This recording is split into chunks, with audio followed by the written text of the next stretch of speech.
నా ఎత్తుల్ని చాలా తక్కువ అంచనా వేశారు. మీరు బలం అనుకున్న ఒక్కొక్కరిని నా గ్రిప్లోకి తీసుకున్నాను. ఇక మీరు తప్పించుకోలేరు.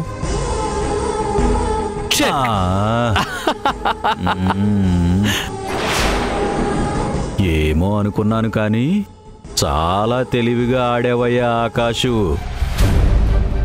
ఏమన్నారు? అంటే ఆకాష్ అని ఇంగ్లీష్లో పిలవలేక ఆకాశు అని ప్రేమగా తెలుగులో అన్నాను. నీకు నచ్చలేదా బాబు? నచ్చకపోవడం ఏంటండి? మా నాన్న కూడా ఇలానే పిలిచేవారు. నాకు అలా పిలిస్తేనే చాలా ఇష్టం. అవునా? అయితే ఇక నుండి నేను కూడా అలాగే పిలుస్తానులే. Thank you uncle, thank you.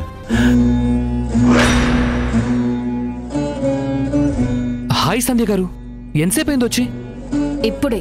అక్కడే ఆగిపోయావేంటమ్మా, లోపలికి రా.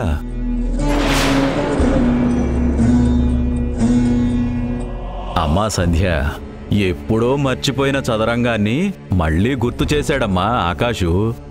మర్చిపోయిన వాటిని, మర్చిపోవాలనుకుంటున్న వాటిని పనిగట్టుకుని గుర్తు చేయడమే ఆయన పని అనుకుంటున్నా. మంచి మంచి అలవాట్లు, జ్ఞాపకాలు గుర్తు చేయడం తప్పు కాదు కదండి. అవునమ్మా, అది కూడా నిజమే కదా. ఆకాశు, నీకో సంగతి చెప్పనా? మా సంధ్య కూడా చెస్ చాలా బాగా ఆడుతుంది.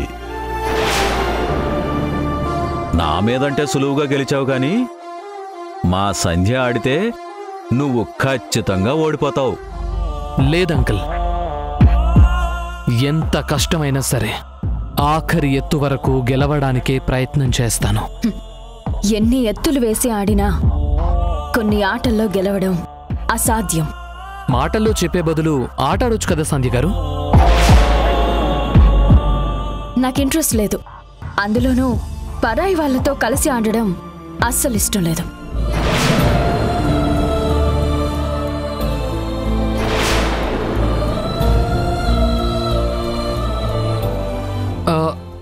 అంకుల్,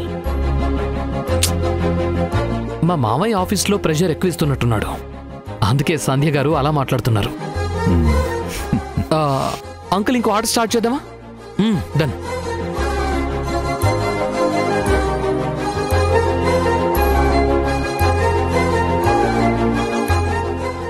అమ్మా, పకోడీలు చేస్తున్నావా? అవునమ్మా. ఈ పకోడీలు చూస్తే నాన్నకి ఆయన గుర్తొస్తారని ఎప్పుడు వేయొద్దని చెప్పాను కదా, మర్చిపోయావా? నేను మర్చిపోవడం కాదు, ఈరోజు వేయమని చెప్పింది మీ నాన్నేనమ్మా. అంతా ఆకాష్ కోసమే. ఆ అబ్బాయి మాత్రం భలే సరదా మనిషమ్మా. ఇంతకు ముందు వచ్చినప్పుడు పరిచయం అయ్యాడు. ఇప్పుడు మీ నాన్నతో బాగా కలిసిపోయాడు. వచ్చినప్పటినుంచి ఇద్దరు నవ్వుకుంటూ కబుర్లు చెప్పుకుంటూనే ఉన్నారు. చదరంగా ఆట మొదలుపెట్టి నాకేమో పకోడీలు వేయమని ఆర్డర్ వేశారు. ఆయన చెప్పడం, మీరు చేయడం, ఏంటమ్మా ఇది? ఏమైందమ్మా? ఎందుకలా మాట్లాడుతున్నావు? ఏం లేదు. ఏమీ లేకుండా నువ్విలా మాట్లాడావు. నిజం చెప్పు తల్లి, ఆఫీస్లో పని ఎక్కువగా ఉందా, లేక ఎవరైనా ఏమైనా అన్నారా? ఎవరూ ఏం అనలేదు. నాకే కొంచెం నీరసంగా ఉంది. వెళ్ళి వేణీళ్లతో స్నానం చేసిరా తల్లి. నీకు స్ట్రాంగ్గా కాఫీ తెస్తాను. దెబ్బకి నీరసం మొత్తం హుష్ కాకిలా ఎగిరిపోతుంది. వెళ్ళమ్మా, వెళ్ళు వెళ్ళు.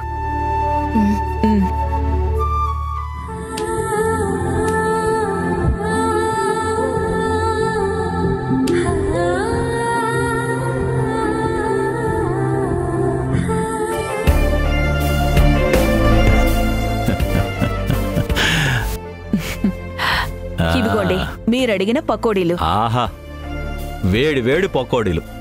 ఆకాషు, ఎత్తులు తర్వాత వేయొచ్చు గాని ముందు వీటిని ఒక పట్టు పడదాం.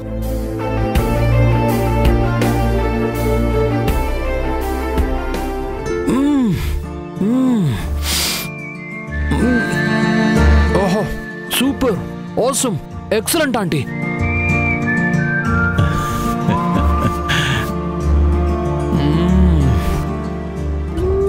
సూపర్, అద్భుతం. అంత నచ్చాయా బాబు? నచ్చడమా? పకోడీలు చేయటంలో ప్రపంచ పోటీలు పెడితే మీరే విన్నరా ఆంటీ?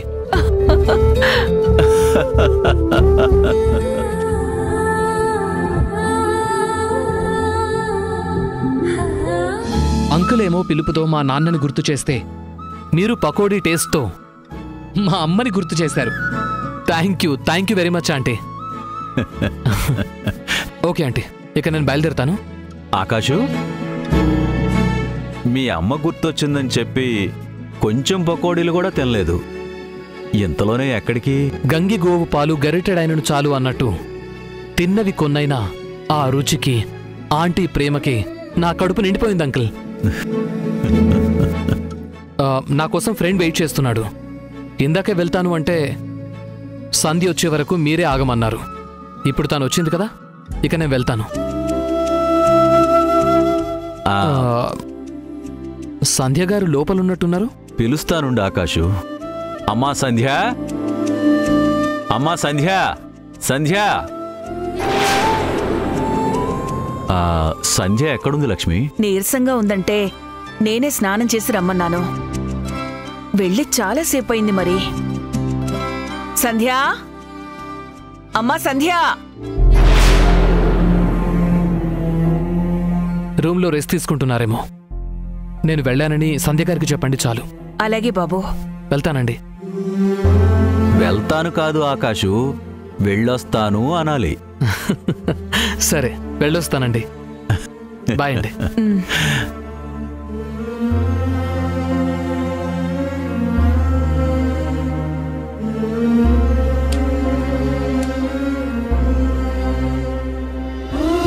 లక్ష్మి, ఆకాశు మాటలు జోకులు అన్నీ చూస్తుంటే చనిపోయిన సూర్య గుర్తొస్తున్నాడు.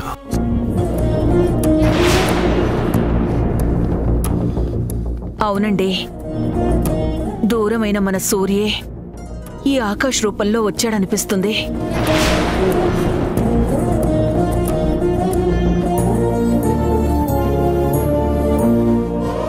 ఎక్కడున్నావమ్మా? పాపం ఆకాశు నీకు బాయ్ చెప్పి వెళ్ళాలని ఇప్పటి వరకు నీకోసం చూసి ఇప్పుడే వెళ్ళాడు. అంతగా పరిచయం లేని వ్యక్తులతో నేనెక్కువ మాట్లాడినని మీకు తెలుసు కదా నాన్న. మనిషి మనకు కొత్తగా ఉన్నా ఆ మాట తీరు పద్ధతి అంతా సూర్యను చూస్తున్నట్టే ఉందమ్మా.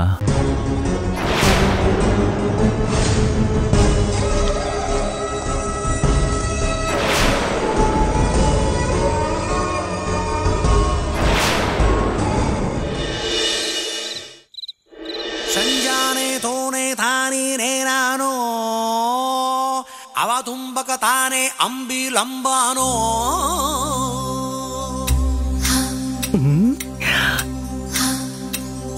దివ్యంగా నిద్రపోలేదు కాబట్టి వశీకరణ ధూపం వేయటానికి ఇదే కరెక్ట్ టైము.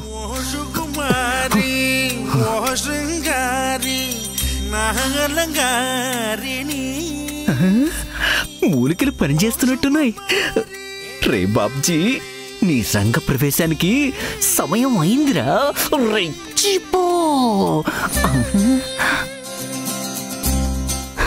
రే బాబ్జీ, దగ్గరికి రారా.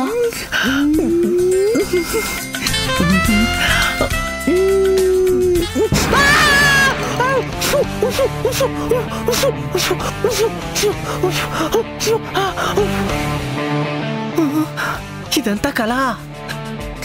కళ అయినా కూడా సినిమా ట్రైలర్లా సూపర్ గా ఉంది. ఈ ధూపం ఎఫెక్ట్ తో అసలు సినిమా ఇంకా అదిరిపోతుంది.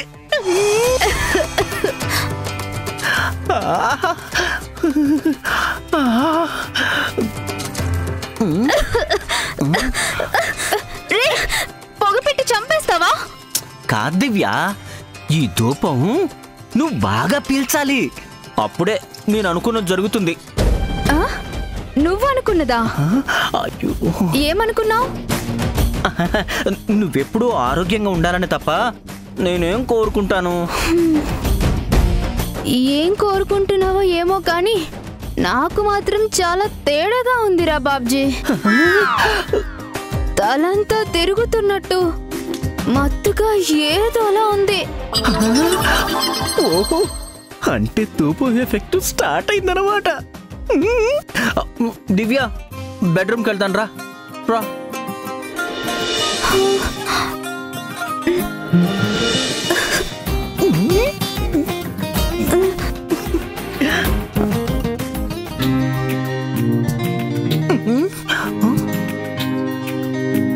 రే బాబ్జీ, నువ్వేంట్రా నా పక్కనున్నావు?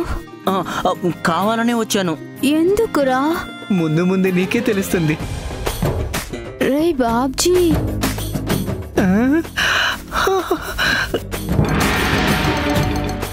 నిన్నేదేదో నేను చెయ్యాలనిపిస్తుందిరా. దేనికైనా సిద్ధంగా ఉన్నాను. రే బాబ్జీ, దివ్య, అమ్మో! అమ్మో! ఎంత మాట్లాడుతున్నావురా? ఆగు దివ్య, ఆగాగు. ఏంటి దివ్య అంత గట్టి కొడుతున్నావు? నాకేం తెలియడం లేదురా బాబ్జీ, కానీ నిన్నిలా లాగి కొడుతుంటే నాకు భలే కిక్కెక్కుతుందిరా. కొట్టడం కాదు గాని అంతకు మించి ఏమీ చేయాలనిపించట్లేదా దివ్య? అనిపిస్తుంది. ఏమనిపిస్తుంది? ఏమనిపిస్తుంది?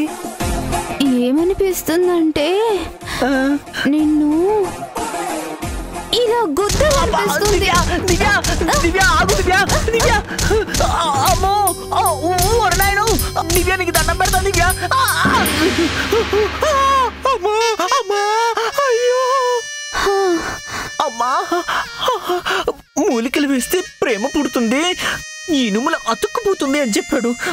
కానీ ఇదేంటి ఎముకలు విరిగిపోయేటట్టు కొడుతుంది? వైద్యం వికటించిందా లేక మూలికలు ఫెయిల్ అయ్యాయా? రే బాబ్జీ, ఎక్కడున్నావురా? అయ్య బాబోయ్!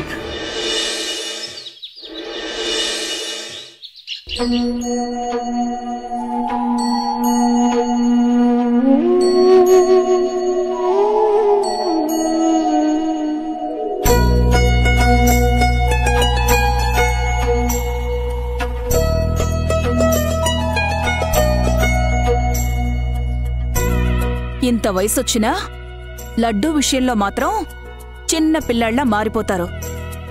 ఏం చేయను మరి? అడిగిన వెంటనే ఇచ్చేస్తే దొంగతనం ఎందుకు చేయాల్సి వస్తుంది? మీకు షుగర్ ఉంది కాబట్టి, సంధ్య స్వీట్లు తినొద్దని చెప్పింది కాబట్టి. లక్ష్మి, తగ్గడానికి టాబ్లెట్లు వేసుకుంటున్నాను కదా, ఒక చిన్న లడ్డు ఇవ్వు, మళ్ళీ అడగను. చిన్నది లేదు, పెద్దది లేదు. మీరు స్వీట్ తిన్నట్టు సంధ్యకి తెలిస్తే నా తాట తీస్తుంది. అయినా ఇవి మీకోసం కాదు, సంధ్యకి ఇష్టమని చేస్తున్నాను. నేను తినకూడదు, నువ్వేమో తీపి ఎక్కువగా తినవు. సంధ్య ఒక్కతే ఇవన్నీ ఎలా తింటుంది? ఒక్కతే తినకపోతే ఆకాష్కి కూడా పెడతాను. నా చేతి వంట బాగుంటుందని పొగిడాడు కదా. లక్ష్మి, నిన్నొక విషయం అడుగుతాను, నిజం చెప్పు. లడ్డూ తప్ప ఏదైనా అడగండి. అది కాదులే గాని ఆకాష్ గురించి నీ అభిప్రాయం ఏంటి? మంచివాడు, బాగా మాట్లాడతాడు, అందరితో వెంటనే కలిసిపోతాడు, మనమంటే గౌరవం అభిమానం చూపిస్తున్నాడు. ఆకాషు మన కోసమే ఈ ఇంటికి వస్తున్నాడు అనుకుంటున్నావా? ఆ మాత్రం నాకు తెలియదనుకుంటున్నారా? సంధ్య కోసమే ఆకాష్ ఇక్కడికి వస్తున్నాడు, మనకి దగ్గరవుతున్నాడు. ఆ విషయం అమ్మాయిని ఇంటి దగ్గర దింపినప్పుడే నాకు అర్థమైపోయింది. ఓహో, బాగానే కనిపెట్టేశావే. అమ్మనండి నేను, ఆ మాత్రం అర్థం చేసుకోలేనా? మనం అర్థం చేసుకోవడం కాదు లక్ష్మి, సంధ్య గురించి నిజం తెలిస్తే ఆకాష్ అర్థం చేసుకుంటాడో లేక అభిప్రాయం మార్చుకుంటాడో.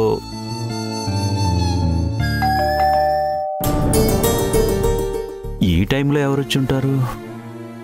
నేను వెళ్ళి చూస్తాను.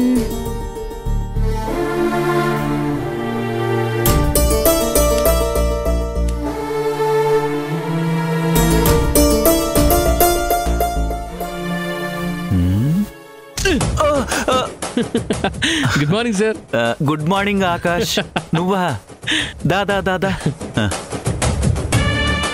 ఏమోయ్, ఆకాష్ వచ్చాడు. ఆ లడ్డూలు తీసుకునిరా. లడ్డూలా? ఈరోజు స్పెషల్ ఏంటి అంకుల్? స్పెషల్ ఏం లేదయ్యా, మీ ఆంటీ సంజయ్ కోసమని చేసింది. నాకేమో లడ్డూలంటే చచ్చేంత ఇష్టం. కానీ నేను అడిగితే షుగర్ ఉందని ఇవ్వడం లేదు. లక్ష్మి నీకు లడ్డూలిస్తే నువ్వు వద్దనకుండా తీసుకో. ఆ తర్వాత చాటుగా నాకు ఇచ్చేయి, నేను తినేస్తాను. సారీ అంకుల్, నేనివ్వను. ఎందుకంటే నాకు కూడా లడ్డూలు అంటే ఇష్టం కాబట్టి.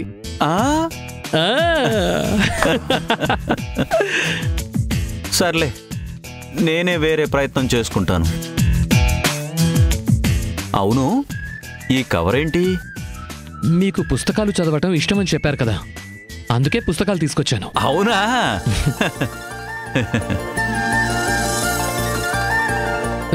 Hi aunty. స్వీట్ తీసుకో బాబు. ఏమండి, మీరు కూడా తీసుకోండి. తీసుకుంటాను గాని ఈ పుస్తకాలు చూడు, వీటిని చదవాలని ఎప్పటినుంచో అనుకుంటున్నాను.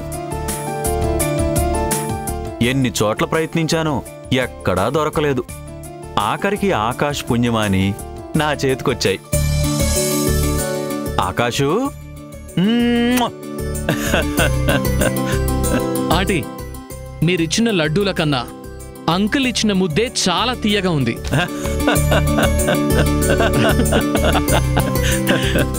సూర్య కూడా అచ్చు ఇలాగే అనేవాడు కదండి. ఈ ఒక్క మాటే కాదు లక్ష్మి, ఆకాష్ ప్రతి మాటలోనూ ప్రేమలోనూ సూర్య గుర్తొస్తున్నాడు. వీళ్ళిద్దరి గుణాలు లక్షణాల్లో చాలా చాలా పోలికలున్నాయి. అప్పుడప్పుడు మీ మాటల్లో విన్నాను, సూర్య అంటే ఎవరు అంకుల్? నువ్వు అంకులని పిలుస్తున్నావు, వాడు నాన్న అని పిలిచేవాడు.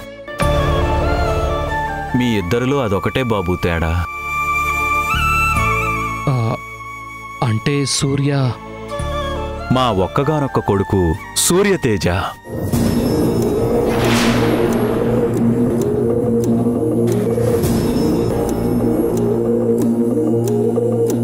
కడ వరకు తోడుగా నిలబడతాడు, ఏ కష్టం లేకుండా చూసుకుంటాడు అనుకున్నాం. కానీ అర్ధాంతరంగా ఎంత అన్యాయం చేస్తాడనుకోలేదు. కష్టాలని కన్నీటిని తోడుగా వదిలి దూరమైపోయాడు. ఆఖరికి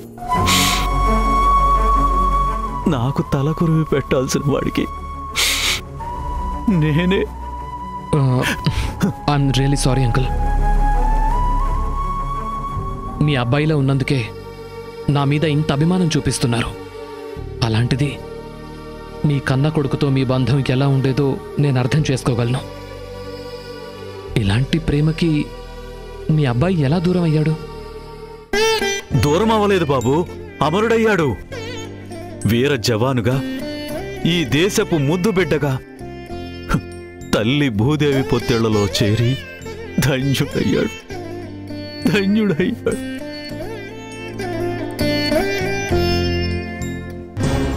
పెద్ద చదువులు చదివి అమెరికా వెళ్ళి పేరు ప్రతిష్టలు సంపాదించాలని వాళ్ళమ్మ కోరుకుంటే, పరాయి దేశంలో ఉద్యోగిగా ఉండే బదులు మాతృదేశం రుణం తీర్చుకునే సైనికుడిగా మారమని నేనడిగాను.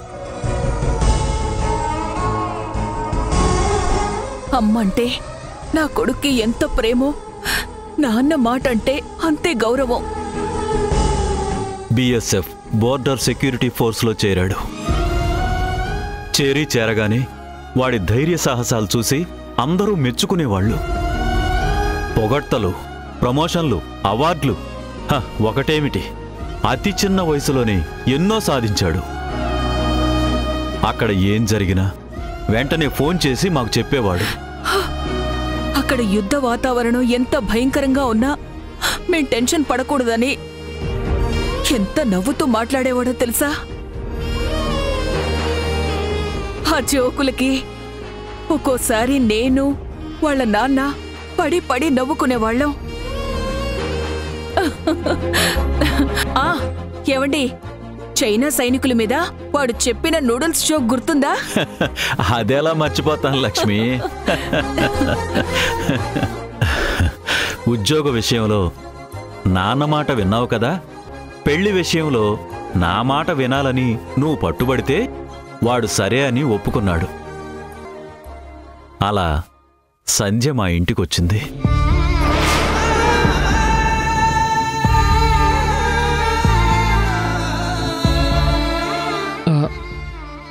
సంధ్య ఇంటికి రావడం ఏంటండి? ఆవిడ మీ కూతురు కదా? కాదు నాయనా, కూతుర్ని మించిన కోడలు.